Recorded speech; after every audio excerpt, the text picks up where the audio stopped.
नमस्कार, स्वागत है आपका सत्यहिंदी.com पर। मैं हूं नीरू व्यास और एक बार आपके साथ फिर से हाजिर हूं आपके पसंदीदा कार्यक्रम आज का एजेंडा को लेकर, जहां पर मैं लेकर आती हूं आपके लिए दिन भर की 3 बड़ी खबरों का विश्लेषण।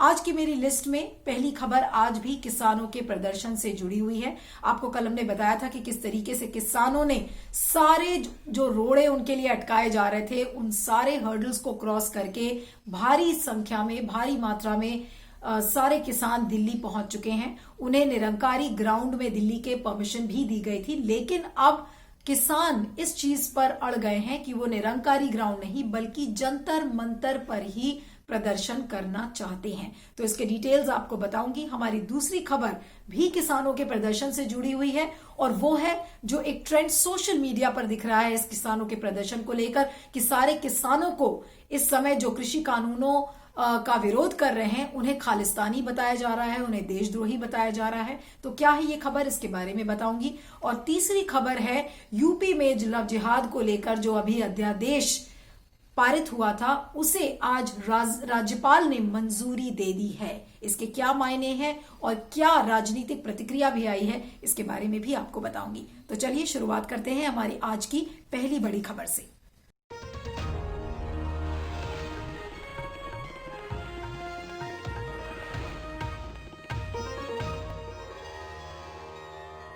तो चलिए शुरुआत करते हैं किसानों के प्रदर्शन से जुड़ी हुई खबरों को लेकर। जी हां, जो किसानों का प्रदर्शन है उसका जो बल है वो ज्यादा बढ़ता हुआ दिख रहा है, ज्यादा तीव्र होता हुआ दिख रहा है, क्योंकि किस तरीके से हमने आपको बताया था कि उनके रास्ते में बैरिकेड्स डाले गए, आंसू गैस के गोले छोड़े गए, पानी की बौछारें डाली गई कड़कड़ाती ठंड में, यहां तक कि गड्ढे उनके लिए खोल दिए गए, बिल्कुल उसी पद्धति पर जिस तरीके से नक्सली काम करते हैं। तो पुलिस की ऐसी बर्बरता किसानों के विरुद्ध दिखी थी। इन सारे हर्डल्स को भी पार करके ये सारे किसान दिल्ली तो पहुंच गए, लेकिन दिल्ली में उन्हें परमिशन दिया गया कि वो निरंकारी ग्राउंड पर वो प्रदर्शन करें। लेकिन अब किसानों की जिद है कि वो निरंकारी ग्राउंड नहीं बल्कि वो जंतर मंतर ही जाएंगे, और जब तक उनको परमिशन नहीं मिलेगी तो वो जो दिल्ली के बॉर्डर्स हैं, यानी कि जो सिंगू और टिकरी बॉर्डर्स हैं, वहां पर ये सारे किसान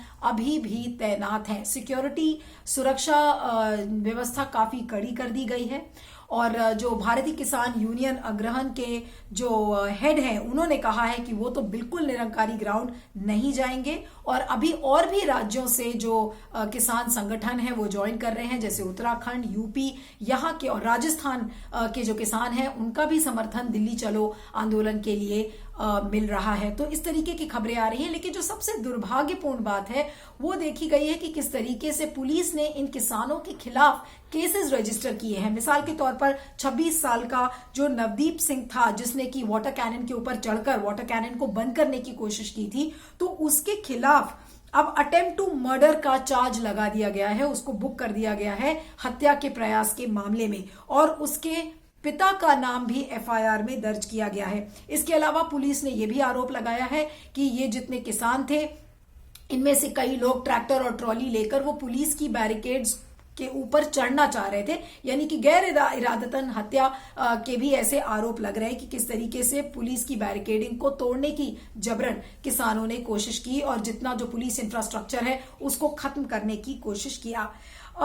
तो काफी दुर्भाग्यपूर्ण है, क्योंकि पुलिस की ऐसी बर्बरता, आपको ध्यान होगा कि जब शुरुआती दिनों में ये जो किसान आंदोलन था ये बहुत ही शांतिपूर्वक ढंग से था, लेकिन हरियाणा पहुंचते पहुंचते और जिस तरीके की राजनीति मनोहर खट्टर ने, जो हरियाणा के मुख्यमंत्री हैं, उन्होंने शुरू किया ये कहते हुए कि हम किसानों को यहाँ का माहौल नहीं खराब करने देंगे, हरियाणा के किसान इसमें नहीं जुड़े हुए हैं बल्कि पंजाब के हैं, तो जब मेरा किसान कुछ नहीं कर रहा है और तुम्हारा किसान सब कुछ कर रहा है, इस तरीके का जब नैरेटिव बना तो इस पर राजनीति जमकर शुरू हो गई और फिर किसानों ने तोड़फोड़ की बातें शुरू की, बैरिकेड्स तोड़े, किसी भी हाल में उन्होंने दिल्ली चलने का नारा लगाया। और आज हालत यह है कि सारे बैरिकेड्स को तोड़कर सारे जो रोड़े उनके लिए अटकाए जा रहे थे, उन सारे हर्डल्स को क्रॉस करके किसान आज पहुंच गए हैं और उनकी एक ही जिद है कि ये तीनों कृषि कानून सरकार वापस ले, इलेक्ट्रिसिटी जो लॉ है 2020 का उसे भी रद्द करे। तो इन किसानों की मांग है और 6 महीने का राशन पानी ये किसान दिल्ली लेकर आए हैं। और कई किसान तो ऐसे हैं जिन्होंने ये तक कह दिया है कि अगर ये कृषि कानून 6 महीने तक सरकार ने वापस नहीं लिया तो हम 6 महीने का राशन पानी और मंगा लेंगे, लेकिन हम दिल्ली से हटेंगे नहीं। किसानों की शंका क्या है? किसानों की शंका ये है कि ये जो नए 3 कृषि कानून आए हैं इससे एमएसपी उन्हें नहीं मिलेगी, मंडियां खत्म हो जाएंगी, कालाबाजारी और जमाखोरी बढ़ जाएगी और जिस तरीके से जो कॉर्पोरेट लॉबी है वो उन पर हावी हो जाएगी और जो कॉन्ट्रैक्ट साइन होंगे कंपनीज और किसानों के बीच में तो किसान एक प्यादा बन के रह जाएगा। तो ये सारी शंकाएं आज किसानों के मन में है। लेकिन आज सवाल ये है कि जब सरकार उन्हें बातचीत के लिए बुला रही है तो आज सरकार ऐसा रवैया किसानों के साथ क्यों कर रही है? ऐसे निर्देश पुलिस को क्यों मिल रहे हैं कि पुलिस सारा बल लेकर किसानों के ऊपर चढ़ना चाह रही है, चाहे वो पानी की बौछारें हो, चाहे आंसू गैस के गोले हो। अभी डंडे से पिटने की नौबत नहीं आई है, लेकिन आपको ध्यान होगा कि मध्य प्रदेश में हमने देखा था कि किसानों के ऊपर किस तरीके से फायरिंग भी हुई थी। तो अगर हालात बेकाबू हो जाते हैं, जैसा कि कल कुछ किसानों ने अपने पत्र में जो नरेंद्र मोदी प्रधानमंत्री को पत्र लिखा था उसमें भी ये लिखा था कि कोई अप्रिय घटना ना हो जाए, तो अगर ये किसान नहीं मानते और पुलिस भी अपनी जिद पर अड़ी रहती है तो हो सकता है कि कोई ना कोई अप्रिय घटना हो जाए। लेकिन सवाल यह है कि आज जो सरकार बार बार बातचीत के मूड में है और कह रही है कि जो अगली दौर की बातचीत 3 दिसंबर को होने वाली है, तो अगर बातचीत का दौर अभी जारी रखना है सरकार को तो किसानों के साथ इतना बर्बर रवैया सरकार क्यों अपना रही है और पुलिस की ऐसी बर्बरता किसानों के प्रति क्यों नजर आ रही है? ये सरकार तो ऐसी है जो किसानों के हित में बातें करती है। वो ये कहती है कि हम किसानों के लोन को माफ कर देंगे, हम किसानों की आय को दुगनी कर देंगे 2022 से। तो अगर ये सरकार अपने आप को एक किसान प्रेमी सरकार मानती है तो किसानों के साथ ये बर्बर रवैया क्यों? तो ये सरकार का एक दोहरा चेहरा सामने नजर आ रहा है। लेकिन मैं आपको ये बता दूं कि जिस तरीके का समर्थन इस पूरे किसान आंदोलन को मिल रहा है इस समय, जगह जगह से देश के कई कोने से किसान इस समय इसमें समर्थन में जुड़ गए, क्योंकि उनको लग रहा है कि उनके जीवन यापन पर ये एक हमला है और उनकी जो नस्लें हैं आने वाली वो भी उनका विनाश हो जाएगा अगर ये तीनों कानून आ गए। तो इस समय सरकार इन किसानों का भरोसा कैसे जीतेगी, जीत पाएगी या नहीं पाएगी, ये सारे बड़े सवाल अभी भी मौजूद है। लेकिन मैं आपको ये बता दूं कि किसान इस समय बिल्कुल भी मूड में नहीं है कि वो अपने आंदोलन को किसी तरीके से धीमा या पॉज बटन पर लेकर आए। उन्होंने कह दिया है कि उनके पास राशन पानी काफी है, वो 6 महीने तक यहां पर टिकेंगे और उसके बाद भी अगर बातचीत से कोई हल नहीं निकलता है और अगर सरकार ये कानूनों को वापस नहीं लेती तो वो आगे भी 6 महीने का राशन मंगाएंगे और दिल्ली छोड़कर नहीं जाएंगे। तो ऐसे में सरकार के पास क्या विकल्प है? क्या वो कानून को वापस लेगी या बातचीत से बीच का कोई रास्ता निकलता है ताकि किसान भी खुश और सरकार की भी जय जय हो जाए? क्या ये ऐसा बीच का रास्ता निकल पाएगा? यही देखने वाली बात है। आपका इस पर क्या फीडबैक है? क्या आप सोचते हैं स्टोरी के बारे में? जरूर बताइएगा। मैं आगे चलती हूं।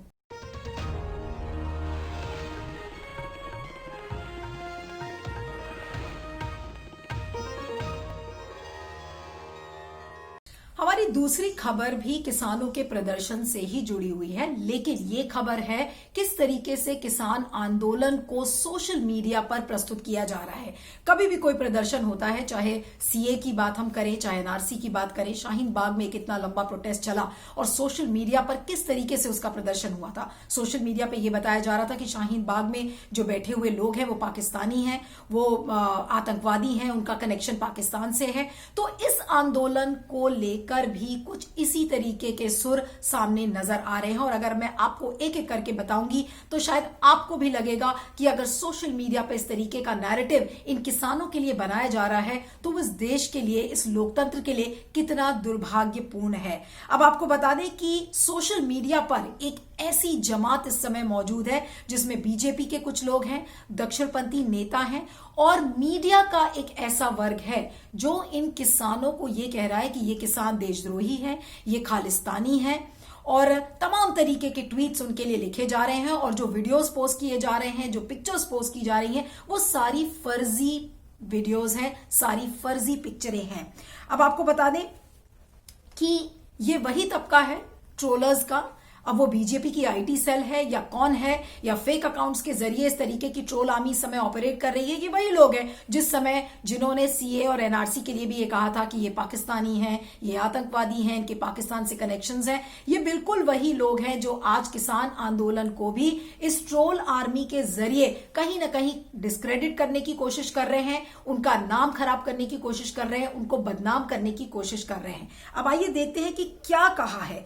अब आपको बता दें कि जैसे ही ये किसान दिल्ली पहुंचे हैं, तुरंत एक ट्रेंड जो ट्विटर पर और सोशल मीडिया पर नजर आया वो था खालिस्तानी और शाहीन बाग। ये दो ट्रेंड कर रहे थे।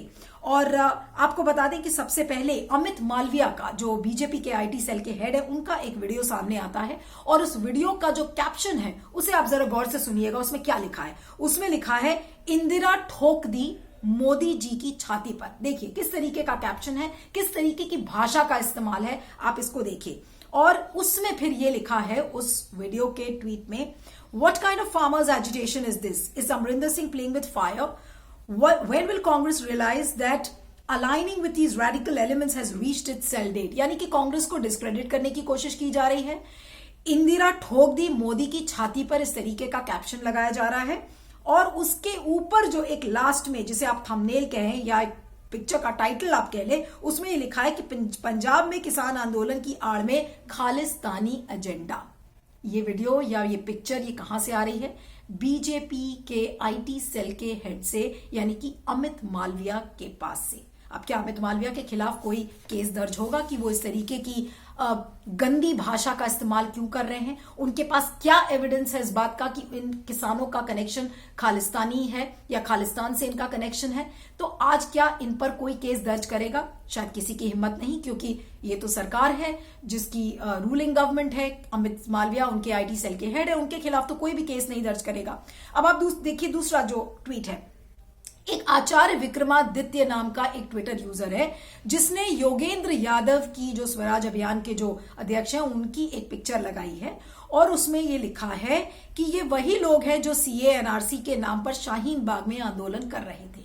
अब बताइए कि अगर योगेंद्र यादव की पिक्चर लगाकर और ये आचार्य विक्रमादित्य नाम का जो यूजर है ये बता रहा है कि ये सीए एनआरसी पर भी ये लोग कह रहे थे, तो ये क्या बताना चाह रहे हैं? क्या ये लोग ये बताना चाह रहे हैं कि सीए और एनआरसी का प्रदर्शन गलत था, उसके खिलाफ जो विरोध हो रहे थे वो गलत थे, और उसी की पदचिन्हों पर आज योगेंद्र यादव को भी डिस्क्रेडिट किया जा रहा है और पूरे किसान आंदोलन को भी डिस्क्रेडिट किया जा रहा है? उसके बाद एक ट्वीट है जो अमन चौहान नाम का अपने आप को एक राष्ट्रवादी वो समझता है, वो ये कह रहा है कि ये किसान नहीं बल्कि खालिस्तानी है, और वो जो पिक्चर है उसके पीछे भिंडरवाला का पोस्टर है बैकग्राउंड में। तो अब ये पिक्चर सही है गलत है, ये कोई जरिया नहीं है कि इस पिक्चर को आप वेरीफाई कर सके, लेकिन ये ट्रोल हो रही है ये पिक्चर, इस पे किसानों को डिस्क्रेडिट किया जा रहा है, उनको खालिस्तानी बताया जा रहा है और हर तरीके से उन्हें बदनाम करने की कोशिश की जा रही है। लेकिन ट्रोल आर्मी ऐसा ही नहीं कि वो एक तरफा है, दूसरी तरफ एक बड़ा तबका है जो इसका विरोध भी कर रहा है। आपको मिसाल के तौर पर एक ट्वीट आपको बताऊंगी कि किस तरीके का लोग विरोध भी कर रहे हैं और किसानों के समर्थन में भी लोग बोल रहे हैं। और एक जनरल नैरेटिव जो इस समय देश में नजर आ रहा है, उसका एक ये इंडिकेशन है जिस ट्वीट के बारे में मैं आपको बता रही हूं। साहिल मेघनानी एक ट्विटर यूजर है, उन्होंने लिखा है कि इंडियाज न्यू टेक्स्ट बुक, यानी कि इंडिया की एक नई किताब है भारत की, उसे आप जानोगे तभी बूझ सकते हो। उसके कहने का मतलब ये है कि नो इट और बस्ट इट। उसके बाद सबसे पहला टाइटल है मीडिया का, media if pet then best, critical then जिहादी, इररेलेवेंट। यानी कि अगर आप सरकार की वाहवाही करते हैं तो आप बहुत अच्छे हैं, लेकिन अगर आप सरकार की किसी भी पॉलिसी का विरोध करते हैं तो आप जिहादी हैं, या फिर आपके लिए गालियों का इस्तेमाल किया जाएगा। दूसरा टाइटल है फार्मर्स के लिए, यानी कि किसानों के लिए। इलेक्शंस के टाइम यानी कि चुनाव के टाइम किसान क्या है? माई बाप है। लेकिन अगर किसान विरोध करता है तो वो खालिस्तानी बन जाता है, या फिर विपक्षी पार्टी का एक वो विक्टिम बन जाता है, उनके एजेंडे का विक्टिम बन जाता है। स्टूडेंट्स के लिए यानी कि छात्रों के लिए साहिल मेघनानी ने लिखा है कि चुनाव के समय स्टूडेंट्स क्या है, छात्र क्या है? देश का भविष्य है। लेकिन अगर यही छात्र सड़क पर उतरते हैं तो वो जिहादी बन जाते हैं, उन्हें मिसगाइडेड मिसाइल्स बोला जाता है। तो इस तरीके की भाषा का इस्तेमाल किया जाता है। यहां तक कि बीजेपी की आईटी सेल ने तो पंजाबी गायकों को और एक्टर्स को भी नहीं छोड़ा। उन्होंने भी जो ये पंजाबी एक्टर्स और सिंगर्स जो किसान आंदोलन का समर्थन कर रहे हैं, उनको भी खालिस्तानी बताया जा रहा है। तो ये किस तरीके का एक नैरेटिव बन रहा है, और ये बात बात बिल्कुल इस समय क्रिस्टल क्लियर है कि अगर अमित मालविया इस तरीके के ट्वीट्स कर रहे हैं और इस तरीके का एक नैरेटिव बनाने में बीजेपी की आईटी सेल की मौजूदगी सामने आती है, तो कहीं ना कहीं इस ट्रोल आर्मी को सरकार का एक बहुत बड़ा समर्थन है और इसीलिए इतनी दबंगई से ये ट्रोल आर्मी आगे बढ़कर और किसानों को डिस्क्रेडिट कर रही है। अब इससे क्या हो रहा है? किसानों को बदनाम किया जा रहा है। देश में बैठा जो बाकी तबका है, यानी कि पंजाब और हरियाणा को अगर आप छोड़ दें, तो देश के बाकी राज्यों में जो लोग बैठे हैं उनमें एक घृणा की भावना उत्पन्न होगी। वो ये सोचेंगे कि पंजाब और हरियाणा के जो किसान है वो खालिस्तानी है, वो देश का नाम खराब कर रहे हैं, वो देशद्रोही हैं और एक तरीके से समाज का विभाजन होगा। यही काम ट्रोल आर्मी हर इशू पर कर रही है, चाहे वो सीए हो, चाहे एनआरसी हो, चाहे वो आज किसी भी इशू को उठा के देख लीजिए आप, बड़ी बड़ी कॉर्पोरेट्स के जो एडवर्टाइजमेंट्स आ रहे हैं उनको लेकर हो, और अब ये किसान आंदोलन की बारी है। ये सरकार जो अपने आप को किसान प्रेमी कहती है और उसी सरकार की जो ट्रोल आर्मी है वो इन किसानों को जिहादी बताती है, इन किसानों को खालिस्तानी बताती है। तो ये किस तरीके का नैरेटिव सरकार अपनाना चाह रही है? सरकार का दोहरा मुंह नहीं तो और क्या है? और इस तरीके के नैरेटिव का क्या होगा? क्या आज सरकार के पास इतनी रीढ़ है कि वो इन ट्रोलर्स के खिलाफ कोई एक्शन ले? आज जिस किसानों के प्रेम की बातें सरकार करती है, तो आज ट्रोलर्स के खिलाफ ये सरकार क्यों नहीं एक्शन ले सकती? आज आपके पास सारे कानून मौजूद हैं, आप ट्रोलर्स के खिलाफ कोई एक्शन लीजिए, लेकिन सरकार नहीं लेगी क्योंकि ट्रोल आर्मी को सरकार का समर्थन है। इस पर आपका क्या सोचना है? फीडबैक जरूर दीजिएगा। मैं आगे चलती हूं।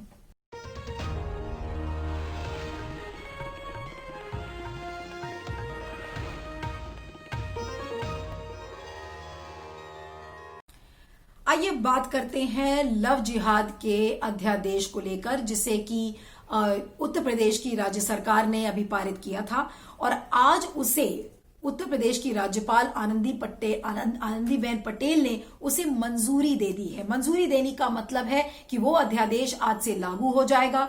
6 महीने के अंदर इस अध्यादेश को विधानसभा से पास करके वो एक कानून का जामा उसे पहना दिया जाएगा। और इस लव जिहाद के कानून को लेकर एक नहीं बल्कि बड़े बड़े कॉन्स्टिट्यूशनल एक्सपर्ट्स ने कहा है कि इस कानून की संवैधानिक वैलिडिटी नहीं है।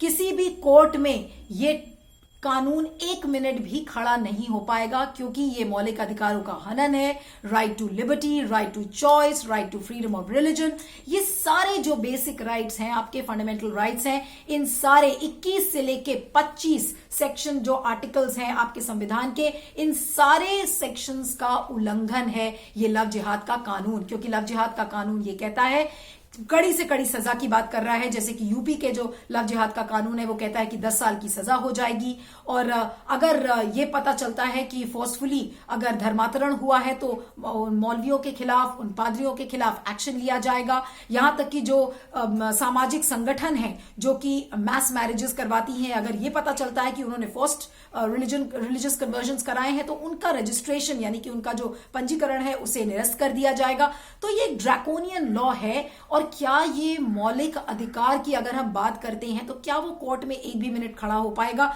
जितने भी एक्सपर्ट्स हैं उनका कहना है कि नहीं खड़ा हो पाएगा। रही बात जो महिलाओं के फ्रीडम की है, बार बार इस बात को कहा जा रहा है कि हम महिला की एम्पावरमेंट की बात करते हैं, लेकिन आज की जो सरकार है, चाहे वो योगी सरकार हो, चाहे फिर हरियाणा, कर्नाटका, मध्य प्रदेश की सरकारें हो, जो कि आज लव जिहाद के कानून को लाने के लिए अड़ी हुई हैं, इन सारी सरकारों से ये पूछना चाहिए कि आप महिला सशक्तिकरण की बात करते हैं, लेकिन दूसरी तरफ आप एक ऐसा कानून लेकर आते हैं जहां पर आप महिलाओं को अबला और कमजोर के रूप में देखना चाहते हैं। तो ये सरकार का एक दोहरा रवैया है। ये एक ब्रूट मेजॉरिटी की सरकारें हैं, जहां पे बीजेपी शासित जो राज्य हैं उनके पास ब्रूट मेजॉरिटी है। वो किसी भी तरीके से कोई भी एक कानून लेकर आते हैं, ब्रूट मेजॉरिटी से वो कानून पास हो जाता है, और उस कानून को पास कराने के बाद आपके पास कोई चारा नहीं बचता सिवाय इसके कि आप सड़क पर उतरे। लेकिन जब आप सड़क पर उतरते हैं एक आंदोलन करने के लिए, तो उस आंदोलन का भी हश्र क्या होता है, अभी मैंने आपको थोड़ी देर पहले ही इसके बारे में बताया है। तो ये लव जिहाद का कानून मौलिक अधिकारों का उल्लंघन है। संविधान की हमारा सरकार दुहाई देता है कि हम संविधान का सम्मान करते हैं। संविधान दिवस अभी 26 तारीख को ही हुआ था, लेकिन संविधान की धज्जियां भी ये सरकार किस तरीके से उड़ा रही है, एक नहीं बल्कि कई कानून की मिसालें आपके सामने हैं, आप इसका अंदाजा इससे लगा सकते हैं। लेकिन फिलहाल अखिलेश यादव, जो कि पूर्व मुख्यमंत्री उत्तर प्रदेश के रह चुके हैं, उन्होंने कहा है कि वो कड़ा विरोध करेंगे इस लव जिहाद के कानून का। उन्होंने आज चुनौती दी है योगी आदित्यनाथ की सरकार को कि आप ऑर्डिनेंस अगर आपको लाना है तो आप रोजगारी पे ऑर्डिनेंस लाइए, आप गरीबी पे लेकर आइए, आप ये बताइए कि आपने कितनी नौकरियां लोगों को दी, एक लव जिहाद का ही मुद्दा क्यों बचा है। लेकिन बात वही है कि ये ऐसा इशू है कि इस पे सारी राजनीतिक पार्टीज अपनी रोटी सेकेंगी, क्योंकि यहां पर पोलराइजेशन का मामला है, एक ध्रुवीकरण का मामला है, जहां पर हिंदूज वर्सेस मुस्लिम्स का जो मनमुटाव है वो देखने को मिलता है, और अपनी अपनी जो पॉलिटिकल पार्टीज हैं अलग अलग, वो अपने वोट बैंक्स को हथियाना चाहती हैं। तो सारी विपक्षी पार्टीज हो, चाहे वो जो रूलिंग गवर्नमेंट हो, वो सब एक ही पॉलिटिकल एजेंडा लेकर आ रही हैं कि इशू चाहे कोई भी हो, लेकिन एक ही स्ट्रैटेजी है कि ध्रुवीकरण करो और वोट बैंक को अलग अलग हिस्सों में बांट दो। तो इससे क्या होगा, समाज में नफरत बढ़ेगी, समाज में डर फैलेगा। अगर लव जिहाद की बात करें तो कितना डर होगा कि आज अगर इंटरफेथ मैरिजेस करने से लोग डरेंगे कि अगर इस तरीके का ड्रैकोनियन लॉ आ जाएगा तो ये कैसा लोकतंत्र है, ये कैसा मॉडर्न लिबरल इंडिया की हम अपने देश में बातें करते हैं, जहां पर ऐसा लग रहा है कि हम डार्क एजेस में पीछे चलते जा रहे हैं ऐसे कानूनों को लाकर। तो काफी एक्सपर्ट्स कह चुके हैं कि ये जो लॉ है, it is not going to stand the scrutiny of the court even for a second. तो ऐसे में अब ये देखना होगा कि आगे इन कानूनों का किस तरीके से विरोध होगा। कोर्ट में जब ये कानून अगर जाता है जिसका कि विरोध तय है कि होगा, तो कोर्ट में क्या संज्ञान इसका लिया जाता है, इस पर देखना होगा। आज के एजेंडा की जो 3 खबरें थी उस पर इतना ही। आप मुझे ट्विटर पर फॉलो कर सकते हैं, मेरा ट्विटर हैंडल है @neelu317। बने रहिएगा सत्यहिंदी.com पर, आपके फीडबैक का मुझे इंतजार रहेगा। Thank you so much. सत्य हिंदी के और वीडियोस को देखने के लिए हमारे YouTube चैनल को सब्सक्राइब करें और सीधे नोटिफिकेशन पाने के लिए बेल आइकन दबाएं।